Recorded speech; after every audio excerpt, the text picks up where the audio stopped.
Brazil are through. Yara, oh, he's hit the post, and he has missed. And Brazil have squeaked into the quarterfinals. Yeah, did they ever squeak? No shortage of drama this weekend at the World Cup, where the host nation's dreams of winning game down to penalty kicks. It came down to that. Brazil squeaked through past Chile. Here this morning with a full look at the week's matches and what's to come. We're joined by TSN Radio host and soccer analyst Gareth.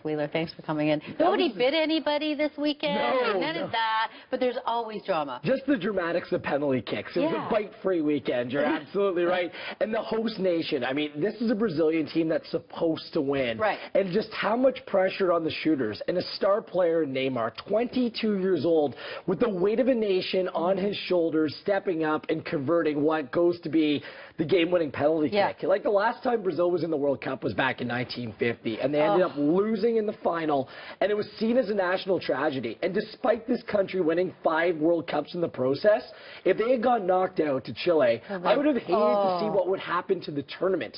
Because whenever a host country gets knocked out, the mood deflates. Something is taken away. So it was incredibly And they have the wrath of a nation on each player who probably, I mean, this is the biggest moment for that country. The only thing equivalent that we can think in terms of Canadian would be like the Canadian hockey team hosting the Olympics on home soil and going out in an early round of the tournament. And that's still not even close because Brazil's just such a mammoth country. So tell me what we're looking for in terms of the second round, because if there was a tie before, it just was left as a tie. Now there's extra time. Exactly. It goes to extra time where teams play 2 15-minute periods. And that also happened not only to Brazil and Chile, but Greece and Costa Rica yesterday.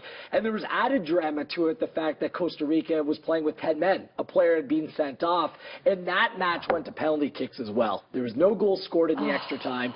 It went to penalties, and Costa Rica moving on. And they're really the Cinderella story of this tournament. No one gave them a chance coming in. They were in a very difficult group with Italy, Uruguay, and England, and they came out on top. And now they go on to the quarterfinals to take on the Netherlands.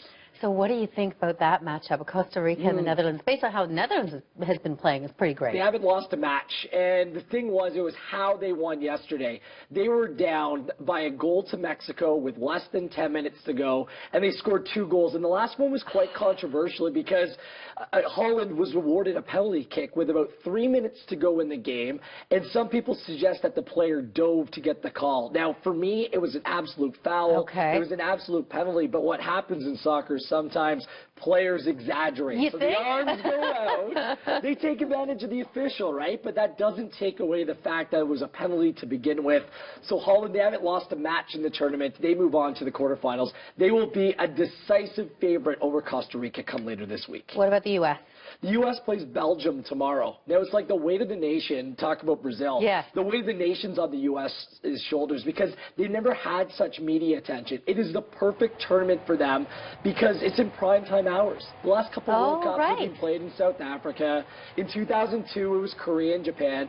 So viewership is through the roof, both online and on television. I'm sure you've seen it, Bev. Like the viewing parties across the U.S. in major cities, it's something phenomenal. And this could be a team of destiny. Maybe not to win the World Cup, but there's something special about this group. They're extremely strong and they're fit, and they get better as the match goes on, and they play a relatively inexperienced Belgium team tomorrow.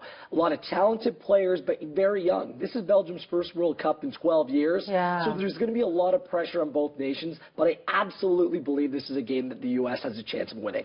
Standout moments so far for you? Oof, well, other than the bite, it was the U.S.-Portugal game. Right. When the dramatic goal with about 30 seconds to go when the U.S. thought they qualified, and they had to wait another day, another match to qualify. But there's been all kinds of late dramatics. There's been 145 goals scored in this tournament.